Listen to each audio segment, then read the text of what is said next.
വിജയിയെ ഈ തെരഞ്ഞെടുപ്പ് പ്രചരണ പരിപാടിയിലേക്ക് ആരാധകർ സ്വാഗതം ചെയ്യുന്നത്. അദ്ദേഹം ഇവിടെ എത്തി ഒരു റൗണ്ട് ആരാധകരെ കൈവീശി കാണിച്ച ശേഷം ഇപ്പോൾ നമ്മൾ കാണുന്ന ഫ്രണ്ടിലുള്ള ബസ്സിന്റെ മുകളിൽ കയറി നിന്ന് ആരാധകരോട് രാഷ്ട്രീയം സംസാരിക്കും. എന്നാലും വലിയ തിരുനെൽവേലിയിൽ നിന്ന് ഇറങ്ങി റോഡ് മാർഗമാണ് അദ്ദേഹം ഇങ്ങോട്ടേക്ക് എത്തിച്ചേർന്നത്.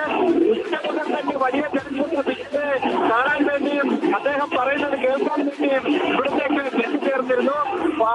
മറ്റ് പല പരിപാടികളിലും കാണുന്ന പോലെയുള്ള ആൾക്കൂട്ടത്തൊക്കെയാണ് വിജയിയുമായി ബന്ധപ്പെട്ട് ഇവിടെ നമുക്ക് കാണാൻ കഴിയുന്നത്. അത്രയും വലിയ ആവേശം വിജയുടെ പരിപാടിയിൽ പ്രകടമാണ്. അദ്ദേഹത്തിന് സംരക്ഷണം ഒരുക്കിക്കൊണ്ട് പോലീസും മറ്റും എല്ലാം പിന്നെ കാരണം വിജയുടെ പല പരിപാടികൾക്ക് ആൾ കൂടുമ്പോൾ അത് വലിയ പ്രശ്നങ്ങൾക്ക് അപകടങ്ങൾക്ക് വഴിവെക്കുന്നു. ആ പശ്ചാത്തലത്തിലാണ് പോലീസ് കർശന നിയന്ത്രണം ഇതുമായി ബന്ധപ്പെട്ട് ഏർപ്പെടുത്തിയിരിക്കുന്നത്. എന്തായാലും കന്യാകുമാരി ജില്ലയിലെ 6 മണ്ഡലങ്ങളിലേക്കുള്ള പ്രചരണ പരിപാടികൾക്ക് വേണ്ടിയാണ് വിജയ് ഇവിടത്തേക്ക് എത്തിച്ചേർന്നിരിക്കുന്നത്. അദ്ദേഹത്തിന്റെ പണി തമിഴക ഫാക്ടറി കഴകം അത് വലിയ ഓളം തമിഴ്നാട്ടിലുടനീളം ഉണ്ടാക്കിയിട്ടുണ്ട്. തമിഴ്നാട്ടിലുടനീളം ആ ഓളം ഉണ്ടാക്കുകയും ആരാധകർ നിൽക്കുന്ന സൈഡിലേക്ക് അദ്ദേഹം ഓടി ആൾക്കാരെ കാണുകയും ചെയ്യുന്നതാണ് നമുക്കിപ്പോൾ പ്രകടമാകുന്നത്.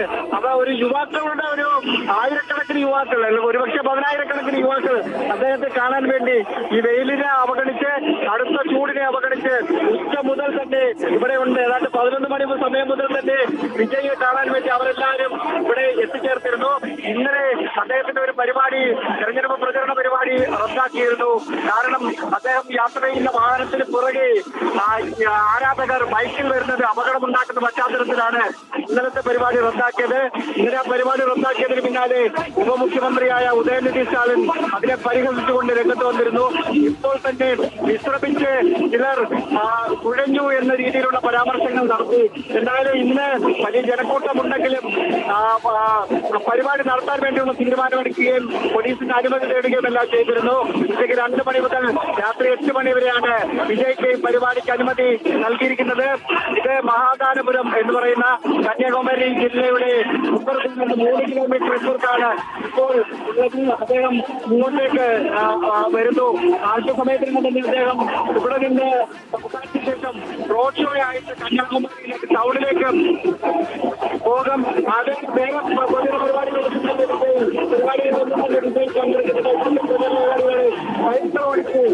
ഓടിച്ച് ആരാധകരെ നമ്മുടെ ആരാധകർക്ക് മുന്നിലൂടെ പോവുകയാണ് വിജയ് ചെയ്യുന്നത്. വലിയ ആവേശം ഒരു നോക്ക് കാണാൻ വേണ്ടിയുള്ള വലിയ ആവേശം എല്ലാവർക്കും നമുക്കിവിടെ പ്രകടമാകുന്നുണ്ട്.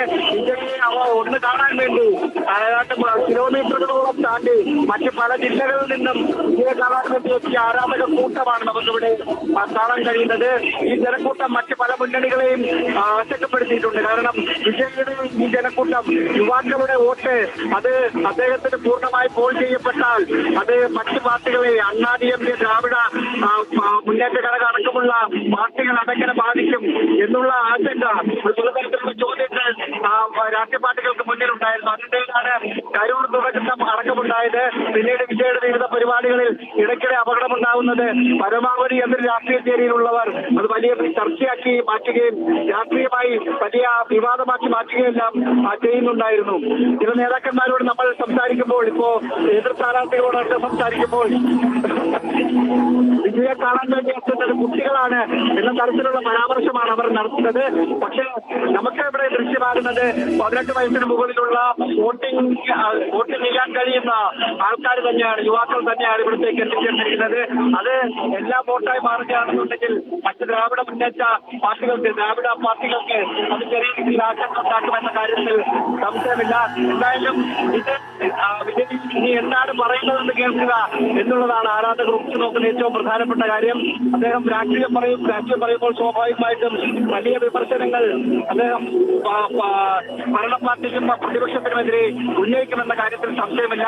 അദ്ദേഹത്തിനെതിരായ ഇഡി കേസ്, ഇഡി അന്വേഷണം, ജനനായക റിലീസ് തടഞ്ഞടക്കമുള്ള വിഷയങ്ങൾ രാഷ്ട്രീയ ഇതിനിടയിൽ ചർച്ചയാകപ്പെട്ടിരുന്നു. ഇനിയിപ്പോൾ കേൾക്കേണ്ടത് എന്ത് രാഷ്ട്രീയം ഇവിടെ എത്തിയിട്ട് പറയുന്നു എന്നുള്ളതാണ്. അത് കേൾക്കാൻ വേണ്ടിയാണ് ആരാധകർ ഇവിടെ കൂടിയിരിക്കുന്നത്. ഇവിടെ നിന്ന് 3 കിലോമീറ്റർ ദൂരമാണ് അദ്ദേഹത്തിന്റെ റോഡ് ഷോ തീരുമാനിച്ചിരിക്കുന്നത്. ഈ 3 കിലോമീറ്റർ ദൂരം റോഡ് ഷോയിൽ നടക്കുന്ന സ്ഥലങ്ങളിലെല്ലാം വലിയ ജനക്കൂട്ടമുണ്ട്. രാവിലെ അദ്ദേഹം വീട്ടിൽ നിന്നിറങ്ങി തിരുനെൽവേലിയിൽ വന്നെത്തി അവിടെ നിന്ന് റോഡ് മാർഗം ഇങ്ങോട്ട് വരുമ്പോഴും വലിയ ജനക്കൂട്ടം റോഡിന്റെ രണ്ട് സൈഡുകളിലും ഉണ്ടായിരുന്നു. തിരുനെൽവേലി കന്യാകുമാരി ഹൈവേ, ആ ഹൈവേയുടെ രണ്ട് സൈഡിലും ആൾക്കാരുണ്ടായിരുന്നു. വിജയുടെ വാഹനം പോകുമ്പോൾ വാഹനത്തിന് ചാടി കാണാനുള്ള ആരാധകരുടെ കൂട്ടം നമുക്ക് എല്ലായിടത്തും പ്രകടമായിരുന്നു. അത് കൃത്യമായ ദൃശ്യങ്ങൾ നമുക്ക് കാണാനും കഴിയുമായിരുന്നു. ഇനി വിജയുടെ ഇവരെ അഭിസംബോധന ചെയ്ത് സംസാരിക്കുന്നതാണ്. അധിക സമയം ഉണ്ടാകാനുള്ള സാധ്യത കുറവാണ്. കാരണം വലിയ ജനക്കൂട്ടമുണ്ട്. ഈ ജനക്കൂട്ടത്തിനിടയിൽ എന്തെങ്കിലും അപകടം പറ്റിയാൽ അത് തെരഞ്ഞെടുപ്പിന് തൊട്ടുമുണ്ടായ അത് വലിയ തിരിച്ചടി ഉണ്ടാക്കും. അതുകൊണ്ട് പറയേണ്ട കാര്യങ്ങൾ പറഞ്ഞ ശേഷം ഇവിടെ നിന്ന് എന്നാലും റോഡ് ഷോ വഴി ഇവിടുന്ന് 3 കിലോമീറ്റർ അപ്പുറത്തേക്ക് അദ്ദേഹം പോവുകയും ചെയ്യും. അതിനുശേഷമായിരിക്കും അദ്ദേഹത്തിന്റെ മടക്കം ഉണ്ടാവുക. പരസ്യ പ്രചരണത്തിന് 9 ദിവസം മാത്രമാണ് ബാക്കിയുള്ളത്. 9 ദിവസം ബാക്കിയുള്ളപ്പോഴും അദ്ദേഹം കടുത്ത ഭാഷയിലുള്ള വിമർശനമാണ് സംസ്ഥാന സർക്കാരിനെതിരെ ഉന്നയിക്കുന്നത്. സ്ത്രീ സുരക്ഷയുമായി ബന്ധപ്പെട്ട വിഷയങ്ങൾ, അഴിമതിയുമായി ബന്ധപ്പെട്ട വിഷയങ്ങൾ, അങ്ങനെ മന്ത്രിമാർക്കെതിരായ അഴിമതിയുമായി ബന്ധപ്പെട്ട വിഷയങ്ങളടക്കം വലിയ ആരോപണം അദ്ദേഹം ഉയർത്തുന്നുണ്ട്. ഇതിനിടെ ചില സർവേകൾ ഇതുമായി ബന്ധപ്പെട്ട് നടന്നിരുന്നു. അപ്പോഴെല്ലാം വിജയ് എത്ര ശതമാനം വോട്ട് നേടുമെന്നുള്ള ചോദ്യമാണ് ഉയർന്നു വന്നത്. അദ്ദേഹം 15 മുതൽ 20% വരെ, ഒരുപക്ഷെ 22%-ലധികം വോട്ട് നേടിയെടുക്കുമെന്നാണ് സർവേ ഫലങ്ങൾ സൂചിപ്പിക്കുന്നത്. 42%-ലധികം വോട്ട് നേടി DMK അധികാരത്തിൽ വരുമെന്നും 35% വോട്ട് നേടി അണ്ണാ DMK സഖ്യം പ്രതിപക്ഷത്താവുമെന്നും വിജയ് 22%-ലധികം വോട്ട് നേടും എന്നുമാണ് പ്രവചനം ഉണ്ടായിരുന്നത്. പക്ഷേ തെരഞ്ഞെടുപ്പാണ്, ജനങ്ങൾ എങ്ങനെ ചിന്തിക്കുന്നുവെന്ന് നമുക്ക് പ്രവചിക്കാൻ കഴിയില്ല.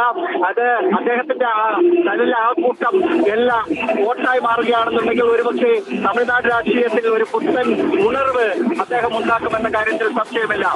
സമീപകാലത്തൊന്നും ഒരു സിനിമാ താരത്തെ തമിഴ്നാട് ജനത ഇങ്ങനെ സ്നേഹത്തോടെ നെഞ്ചേറ്റിട്ടില്ല. പല ആൾക്കാരും വന്ന് പോയിട്ടുണ്ട്. അത് ദ്രാവിഡ രാഷ്ട്രീയത്തിന്റെ വളക്കൂറുള്ള മണ്ണിൽ അത് വിതച്ച് കൊയ്തത് MGR-ഉം ജയലളിതയുമാണെങ്കിൽ അതിനുശേഷം ഒരുപാട് നടീനടന്മാർ വന്നുപോയിരുന്നു. വിജയകാന്തിന്റെ പാർട്ടി DMDK, ആ പാർട്ടി 2006-ലെ തെരഞ്ഞെടുപ്പിൽ അത് കാര്യമായ മുന്നേറ്റം ഉണ്ടാക്കാൻ കഴിഞ്ഞില്ലെങ്കിലും പിന്നീട് അദ്ദേഹം 26 സീറ്റ് നേടി പ്രതിപക്ഷ നേതാവാവുന്ന കാഴ്ചയുണ്ടായിരുന്നു. ശരത് കുമാർ പാർട്ടി രൂപീകരിച്ചു, കാര്യമായ ക്ലച്ച് പിടിച്ചില്ല.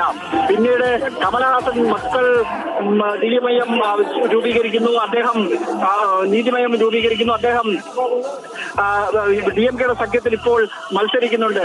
അതും കാര്യമായ വേരോട്ടം ഉണ്ടാക്കിയിട്ടില്ല. പക്ഷേ അതിന് കുറച്ച് വോട്ടുകൾ പലയിടങ്ങളിൽ നിന്ന് കിട്ടിയിട്ടുണ്ട് എന്നുള്ളതാണ് ശതമാന കണക്കുകൾ നോക്കുമ്പോൾ നമുക്ക് മനസ്സിലാക്കിയെടുക്കാൻ കഴിയുന്നത്. പിന്നീട് അങ്ങനെ സിനിമയിലേക്ക് പല ആൾക്കാർ, ശിവാജി ഗണേശൻ അടക്കമുള്ള ആൾക്കാർ വന്നിട്ടുണ്ടെങ്കിലും അവർക്കാർക്കും ഒരു വിജയിച്ച് കയറാൻ, സിനിമയിൽ നിന്ന് രാഷ്ട്രീയത്തിലേക്ക് വന്ന് അവിടെ വിജയിച്ച് കയറാൻ കഴിഞ്ഞിട്ടില്ല. പക്ഷേ വിജയ് കണ്ടു കലിപ്പിച്ച് സിനിമ വിട്ട് ഇറങ്ങുകയാണ്.